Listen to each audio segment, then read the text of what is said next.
Disinilah setiap orang, kata Rasulullah, merontang, memohon dengan sangat kepada Allah. Ya Allah, kembalikan aku sebentar ke dunia.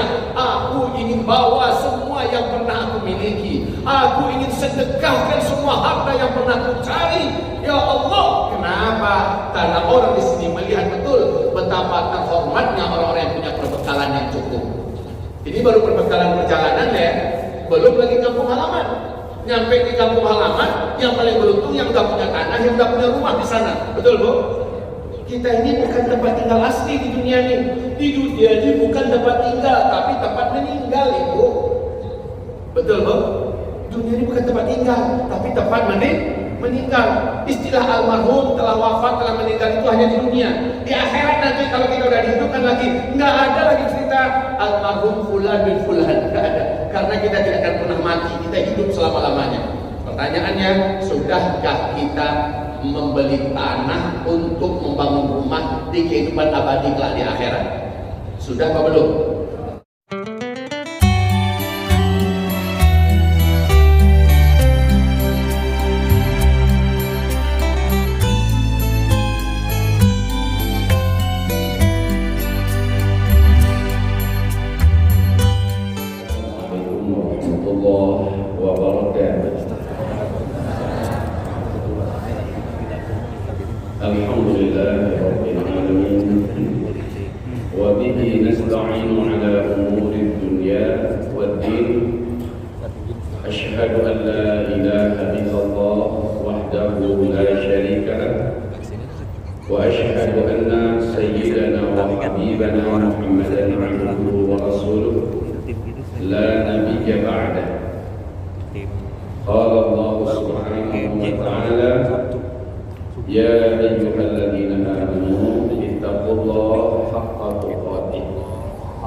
Pujian dan syukur kita di petang hari menunggu berbuka puasa ini, marilah kita lafazkan sesuai dengan kata Rasulullah kepada Allah Subhanahu wa taala. Kata Rasul, siapa yang melantunkan lafaz dan kalimat pujian syukur ini walau hanya satu kali saja sehari, Allah anggap dia sudah bersyukur kepada Allah. Mari sama-sama kita melafazkannya. Alhamdulillah bi ni'matihi tatimmus shalihah. Ya, segala pujian bagi Allah, artinya ya, segala pujian bagi Allah, berkat nikmat Allah kita semua bisa mengerjakan hal-hal yang baik dan amalan-amalan yang saleh. Mudah-mudahan Bapak Ibu tiap hari mampu melafazkan kalimat ini. Ringan kan? Sederhana. Ya, coba diulangi lagi. Alhamdulillah bi ni'matihi tatimmus shalihah. Ya. Setelah itu kita sampaikan salam dan salawat kita untuk Habibillah Sayyidina Muhammad Rasulillah sallallahu alaihi wasallam. Allahumma salli ala hadha nabi wa ala alihi wa sahbihi wa man tabi'ahu bi ihsan ila yaumil qiyamah. Amma ba'du. Bapak-bapak dan ibu-ibu hamba-hamba Allah, karena ini amanah harus saya sampaikan, jadi saya sampaikan amanah ini. Apa itu? Barusan kami membedah 5 kurikulum penting tentang tafsir, tentang asma wa sifat Allah, tentang kaidah takfir, banyak kurikulum yang strategis terkait dengan dasar-dasar akidah Islam ya. Kami berkumpul para dai, para ustadz, para habaib, para ulama di Petamburan gurunya tak tahu langsung Habib Rizik Syihab menamatkan 5 kitab. Jadi beliau sampaikan titip salam untuk jamaah, kata beliau. Karena ini amanah, saya sampaikan. Assalamualaikum warahmatullahi wabarakatuh. Nah, selesai. Baiklah, sekarang kita masuk ke tema pengajian kita. Apa judul kita? Nah, bahasa kampung kita tuh di luar tuh. Yang artinya adalah rahasia dibalik urutan penciptaan. Maka saya teringat langsung dengan firman Allah, Bapak Ibu, yang mungkin sebahagian kita ada yang sudah tahu dan sebagian besar mungkin masih belum tahu. Apa ayatnya? Nun wal qalami wa ma yasturun. Nun wal qalami. Apa arti wal qalam? Demi pena. Wa ma yasturun, dan apa-apa yang diorat-oretnya, apa yang dituliskannya. Ternyata pertama sekali yang Allah ciptakan, urutan pertama yang Allah ciptakan adalah pena. Yang terbayang oleh kita pena, langsung pena yang ini ya. Bukan. Penanya gaib, tak jelas bentuknya, tidak ada rincian tentang fisik dan materi pena tersebut. Tapi tintanya tidak pernah bisa kering dan habis, tidak pernah bisa habis. Dan pena ini menulis, namanya pena dipakai untuk menulis. Tapi anehnya tidak ada tangan yang menggerakkan. Tidak ada satupun malaikat yang memegangnya atau mengendalikannya. Berarti pena ini murni bergerak dengan kun fayakunnya Allah Subhanahu wa ta'ala.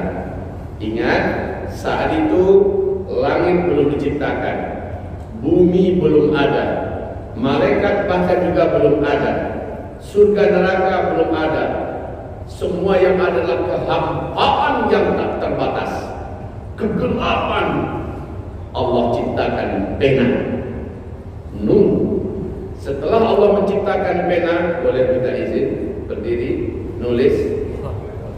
Cuman nanti mic kita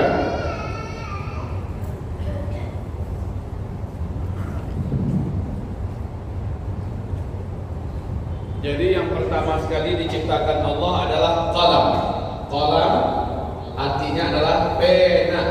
Setelah Allah menciptakan qalam, berikutnya yang Allah ciptakan namanya Al-Lauhul Mahfuz.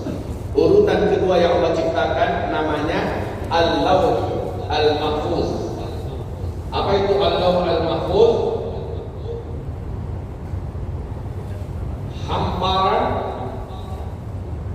yang maha luas. Al-Mahfuz yang sangat terjaga. Hamparan yang maha luas, bagaikan whiteboard, bagaikan kertas raksasa, buku yang maha luas. Nggak ada apa-apanya langit dan bumi ini. Lauh ini artinya adalah semacam papan tulis atau hamparan yang maha luas. Al-Mahfuz yang terjaga, tidak akan rusak, tidak akan bisa berubah, tidak akan pernah sirna, tidak akan bisa hancur. Namanya Lauh Mahfuz. Pena ini menulis di Lauh Mahfuz. Apa yang ditulisnya? Segala sesuatu yang akan ada di masa depan. Allah ciptakan malaikat, Allah ciptakan surga, Allah ciptakan neraka, Allah ciptakan 7 lapis langit dengan segala isinya, Allah ciptakan bumi, Allah ciptakan isi bumi, Allah ciptakan manusia dengan urutan manusia mulai dari Adam sampai dan seterusnya. Semuanya tercatat di Lauh Mahfuz dengan rinci. Bapak Haji Subarkah lahir dari keluarga Anu di provinsi Anu. usianya nanti sampai usia anu, nasibnya nanti begini, punya anak nanti begini, istrinya dari keluarga anu, semuanya tertulis. Meninggal nanti tahun anu, bulan anu, tanggal anu, hari anu, jam anu, lengkap tertulis di situ. Nanti di akhirat letaknya di anu, ya, di surga atau di neraka, tertulis dengan lengkap. Maka kata Rasulullah, tidak seorang pun dari kalian melainkan namanya sudah ada di surga dan juga namanya sudah ada di neraka. Kalianlah yang menentukan mana di antara dua tempat itu yang akan kalian huni. Penentuan tempatnya di mana? Di dunia. Baiklah, setelah qalam, Lauh Mahfuz, barulah Allah menciptakan malaikat, al-malaikah, ya. Jadi urutan ketiga yang Allah ciptakan adalah malaikat. Allah ciptakan malaikat. Di sini perlu Bapak Ibu renungkan kekuatan keperkasaan Allah dalam menciptakan.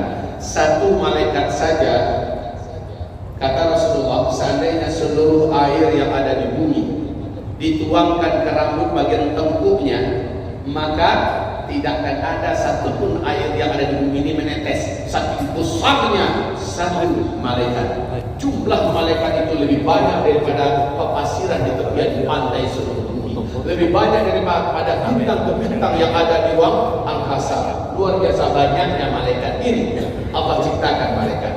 Setelah Allah ciptakan malaikat, Allah ciptakan langit dan bumi. Ya, maaf. Sebelumnya Allah ciptakan dulu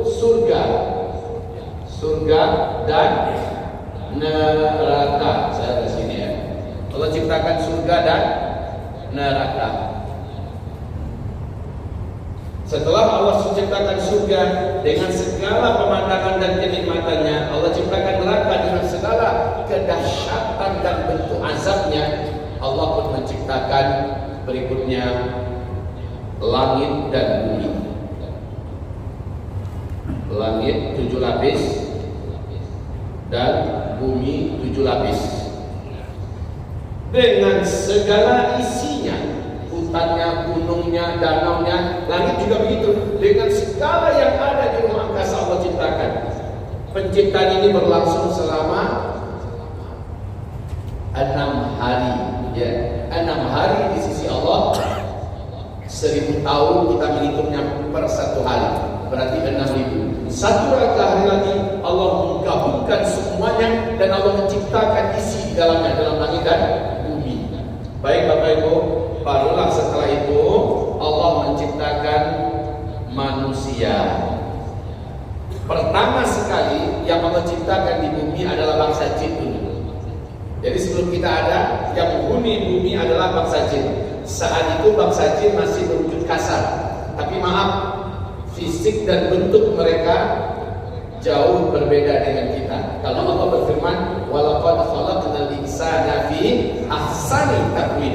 Kami ciptakan manusia dalam sebaik-baiknya bentuk. Kita ini cuantiknya luar biasa. Gantengnya minta ampun bila dibandingkan dengan jin. Bila dibandingkan dengan jin. Cobalah lihat dari makhluk manapun, tetap kita terbaik. Ibu sekarang usia udah berapa? Anggaplah ada yang sudah usia 70 tahun, 80 tahun. Maaf ya Bu ya. Ibu ambil satu ekor monyet, bercermin kita cermin. Mana yang lebih cantik? Masih cantik kita kan? Seberapa pun usia kita, walaupun kita udah gak ada gigi, tetap aja ibu lebih cantik. Ya Bu. Pak, Bapak usianya sudah 90 tahun. Ambillah kucing, bercerminlah Bapak antara kucing dan kita, masih gantengan kita Pak. Nah, makanya maaf ya, jin, bangsa jin juga jauh lebih cantik dan lebih ganteng kita yang manusia, ya. Baiklah, langit dan bumi yang pertama Allah ciptakan adalah bangsa jin. Setelah bangsa jin, baru Allah ciptakan bangsa manusia. Nah, pertanyaannya, sebelum jin dan manusia diciptakan, di manakah posisi roh kita? Roh kita masih berada namanya di alam azali. Alam azali. Sudah ada roh kita, tapi masih ada di alam azali. Nanti waktu ibu kita hamil, roh ini ditiupkan. Saat itu kita berbentuk janin dalam rahim. Berarti ruh itu sudah ada duluan, ditiupkan ke dalam rahim bunda kita. Yang wujud kita masih berbentuk janin. Jadi kita saat itu ada di alam azali, berpindah ke alam rahim. Ya, dari alam rahim kita berpindah ke alam dunia. Alam dunia. Nah, ini jin manusia meneruskan perjalanan. Mulai dari kanak-kanak, dia bayi, dari alam ini masih alam rahim ya, bayi sampai dengan tua, ya. Nah, kita di alam dunia ini alam dunia. Dari alam dunia kita terus bergerak, insya Allah Taala menuju kepada sakaratul maut. Ada yang punya rencana mau mati di antara kita? Gak usah buat rencana, karena dia selalu menjadi kewajiban. Wajib kita semua mati. Mau kaya berapapun kaya bapak, malaikat maut tak segan dengan duit kita. Mau setinggi apapun pangkat militer kita, panglima militer atau apa saja gelarnya, malaikat gak segan-segan untuk mencopot nyawa kita. Kalau jadwalnya sudah datang, malaikat langsung datang. Jadi malaikat tidak pernah minta permisi ya, permisi Pak, boleh saya mau cabut nyawa? Nggak pernah itu, langsung saja. Sekarang sudah ada beberapa video ringkasan CCTV yang orang lagi kerja dicabut nyawanya, orang lagi presentasi materi atau sedang membawa acara di televisi dicabut nyawanya, lagi main sepak bola dicabut nyawanya. Ada yang lagi di kebun, ada yang lagi di gudang, ada yang lagi ngobrol-ngobrol, ada yang lagi makan-makan, ada yang lagi joget-joget, ada yang lagi maksiat, dicabut nyawanya. CCTV mampu mengumpulkan semuanya dan itu kita lihat. Bahkan ada di antara mereka bisa melihat malaikat maut datang. Dia mencoba menghalau malaikat maut dengan tangannya, tapi tetap saja dia kejang-kejang dan mati. Masya Allah. Ada yang lagi bawa mobil, malaikat maut mencabut nyawanya, kematian datang. Dia pun berpindah dari alam dunia ke alam barzakh. Apa namanya? Ya, masuk ke alam barzakh. Nah, Bapak Ibu, alam barzakh ini salah satu di antara dua tempat yang akan dihuni. Satu namanya a'la illiyin, yang kedua namanya asfalas sabilin. Satu namanya a'la illiyin, yang di bawah namanya adalah asfalas sabilin. Asfalas sabilin. A'la illiyin yaitu di langit, di atas langit, taman di antara taman-taman surga. Asfalas sabilin dalam perut bumi yang terdalam, di penjara dan disiksa. Sementara ini dimanja dan dibahagiakan oleh Allah Subhanahu wa Ta'ala. Masya Allah ya. Salah satu di antara dua tempat ini tempat transit namanya. Tempat transit. Baik. Sampai kapan? Sampai kita menunggu sangkakala satu ditiup malaikat Israfil. Nah, ini. Semasa di alam barzakh, tempat manusia hanya salah satu di antara dua ini. Kira-kira kita di mana nanti diletakkan ya? Di tempat yang agung, mulia dan terhormat, a'la illiyin, atau dalam perut bumi. Ruh kita maksudnya. Ruh, kalau jasad punah dan hancur. Ruh dan nafas kita diletakkan di atas. Ini bagi orang yang beriman, soleh dan bertakwa, takut berbuat dosa. Mereka dibuat di tempat transit yang sangat mewah sambil menunggu kiamat. Dicabut semua rasa sedih, duka, letih, takut, ya, tidak ada lagi semua perasaan itu.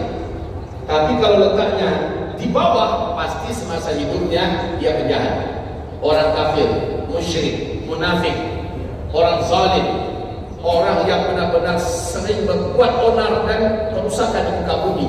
Mereka letaknya di asfalas sabilin. Berapa lama di sini, ibu-ibu?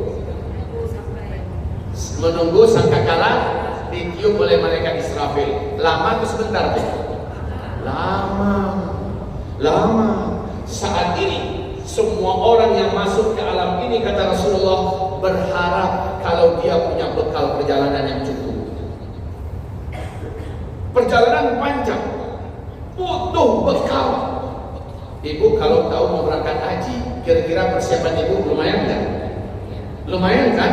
Persiapan kita lumayan. Kenapa? Ini mau haji, acara besar, perjalanan yang melelahkan, ya, butuh dana yang lumayan. Persiapan untuk hotel, persiapan untuk transportasi, persiapan untuk makan, persiapan untuk ini dulu. Lumayan persiapan kita. Ditambah lagi kita harus ikut manasik berkali-kali agar kita sukses pas perjalanan hajinya. Kantong kita tebal, hotel sudah kita pesan, transportasinya sudah kita siapkan, dan itu semuanya pakai bekal. Ya Bu? Ya Pak? Gimana kira-kira kalau kita mendadak, bapak diambil, diberangkatkan, kamu berangkat kemana? Haji. Saya nggak ada duit, nggak urusan. Tapi saya nggak punya hotel, udah urus sendiri bagaimana di sana.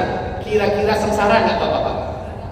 Walaupun judulnya asik, boleh berangkat haji, tapi ternyata nggak bawa bekal apa-apa. Kira-kira menderita nggak bapak? Pasti menderita. Beda dengan orang yang punya persiapan. Maka disinilah setiap orang, kata Rasulullah, meronta, memohon dengan sangat kepada Allah. Ya Allah, kembalikan aku sebentar ke dunia. Aku ingin bawa semua yang pernah aku miliki. Aku ingin sedekahkan semua harta yang pernah aku cari. Ya Allah, kenapa? Karena orang di sini melihat betul betapa terhormatnya orang-orang yang punya perbekalan yang cukup. Ini baru perbekalan perjalanan ya, belum lagi kampung halaman. Nyampe di kampung halaman, yang paling beruntung yang udah punya tanah, yang udah punya rumah di sana. Betul Bu? Kita ini bukan tempat tinggal asli di dunia ini. Di dunia ini bukan tempat tinggal, tapi tempat meninggal, Ibu. Betul Bu? Dunia ini bukan tempat tinggal, tapi tempat meninggal. Istilah almarhum, telah wafat, telah meninggal itu hanya di dunia. Di akhirat nanti kalau kita udah dihidupkan lagi, nggak ada lagi cerita almarhum fulan bin fulan, nggak ada. Karena kita tidak akan pernah mati, kita hidup selama-lamanya. Pertanyaannya, sudahkah kita membeli tanah untuk membangun rumah di kehidupan abadi kelak di akhirat? Sudah apa belum? Kalau beli tanah di neraka, nggak usah kita tanya. Yang kita maksud beli tanah di surga, udah apa belum? Kalau belum, dari sekarang beli. Pakai duit kita? Iya, nggak kebeli. Betul nggak kebeli. Tapi Allah Maha Pemurah. Dengan kita sedekahkan, dengan kita infakkan, rajin kita berkirim ke akhirat, Allah permurah harga tanah surga itu. Kita kirimkan lagi kepada Allah sedekah, infak, wakaf untuk masjid, untuk fisabilillah, untuk dakwah, untuk apa segala macamnya. Maka Allah bangunkan rumah kita di dalam surga. Akhirnya kita pulang ke kampung halaman itu, hati kita legowo, hati kita siap. Kenapa? Persiapannya sudah oke. Saya alhamdulillah sudah banyak menabung untuk akhirat saya. Maaf Bu, Ibu, tempat transit. Ini kan dunia ini tempat numpang sebentar ya Bu ya. Di dunia Ibu kumpulkan harta, ternyata Ibu beli tanah, Ibu bangun rumah, lalu Ibu tinggalkan semuanya. Nyesel nggak ya? Nyesel nggak? Tapi coba kalau Ibu berpikir cerdas, saya hanya sebentar kok, saya sewa hotel aja. Ya Bu ya, saya sewa hotel saja. Saya makannya udahlah, saya bayar saja catering. Transportasinya saya sewa saja, ibaratnya begitu Bu. Kalau Ibu tinggalkan tempat Ibu transit tadi, tempat Ibu singgah tadi, Ibu nyesel nggak? Tidak. Kenapa? Wong saya cuma sewa doang kok. Dan ibaratnya gitu ya. Tapi coba kalau segala uang Ibu habiskan untuk beli tanah, beli buat rumah, beli mobil mewah dan sebagainya, lalu Ibu tinggalin semuanya tanpa sempat Ibu bawa, tanpa sempat Ibu jual, kira-kira nyesel nggak? Nyesel tidak Pak? Ya Allah, ini yang mau saya tekankan itu sekarang. Tidak terkira-kira menyesalnya. Semua orang yang meninggal dunia, orang beriman, soleh, bertakwa, apalagi orang kafir, orang beriman saja mohon-mohon pada Allah, izinkan aku ke dunia sebentar ya Allah. Ngapain? Allah umumkan dalam Al-Quran, permintaan orang yang mati itu adalah, aku ingin jemput dan aku ingin bawa semua harta yang aku kumpulkan. Aku telah peras keringat, banting tulang, pergi pagi, pulang sore, habis-habisan. Semua umurku aku habiskan untuk mengumpulkan duit. Aku ingin bawa semuanya. Aku ingin jadi teman perjalanan. Itu permintaan semua orang yang sudah mati. Semua permintaan orang yang sudah mati minta balik ke dunia, mau sedekahkan semua harta yang dia pernah miliki. Sekarang ibu punya uang pastinya di rekening. Ibu punya emas, bapak punya tanah, mungkin sudah punya rumah dan sebagainya. Bukan dilarang, boleh kita punya rumah, boleh kita punya tanah, boleh kita punya kendaraan. Bahkan kata Nabi, di antara kesempurnaan nikmat Allah untuk orang beriman ada 5. 1, punya rumah yang luas. 2, punya kendaraan yang bagus. 3, punya pendamping hidup yang solehah. Laki-laki punya istri yang solehah, istri punya suami yang soleh. 4, ada makanan yang akan dimakannya. 5, badannya sehat. Inilah dia sempurna nikmat untuk orang beriman hidup di dunia. Berarti kan boleh kita punya rumah luas, boleh kan kita punya kendaraan yang bagus, boleh, itu kan nikmat. Tapi masalahnya persiapan kita untuk akhirat sehebat persiapan kita untuk dunia yang akan kita tinggalkan tidak. Kan itu pertanyaannya. Banyak orang di dunia jor-joran, lalu belum sempat dia nikmati, mati. Yang dia tinggalkan dinikmati oleh orang lain, sementara dia menyesal. Oke, inilah dia alam barzakh. Boleh kita lanjutkan perjalanan kita? Sampai di mana kita baru? Sampai alam barzakh. Kita bakal nyampe nggak ke sana? Exactly. Pasti kita akan sampai. Mau nggak mau, siap nggak siap, kita pasti akan sampai. Masalahnya, apakah kita beruntung diletakkan di sana apa di situ? Pak, kita beruntung diletakkan di sana atau di situ?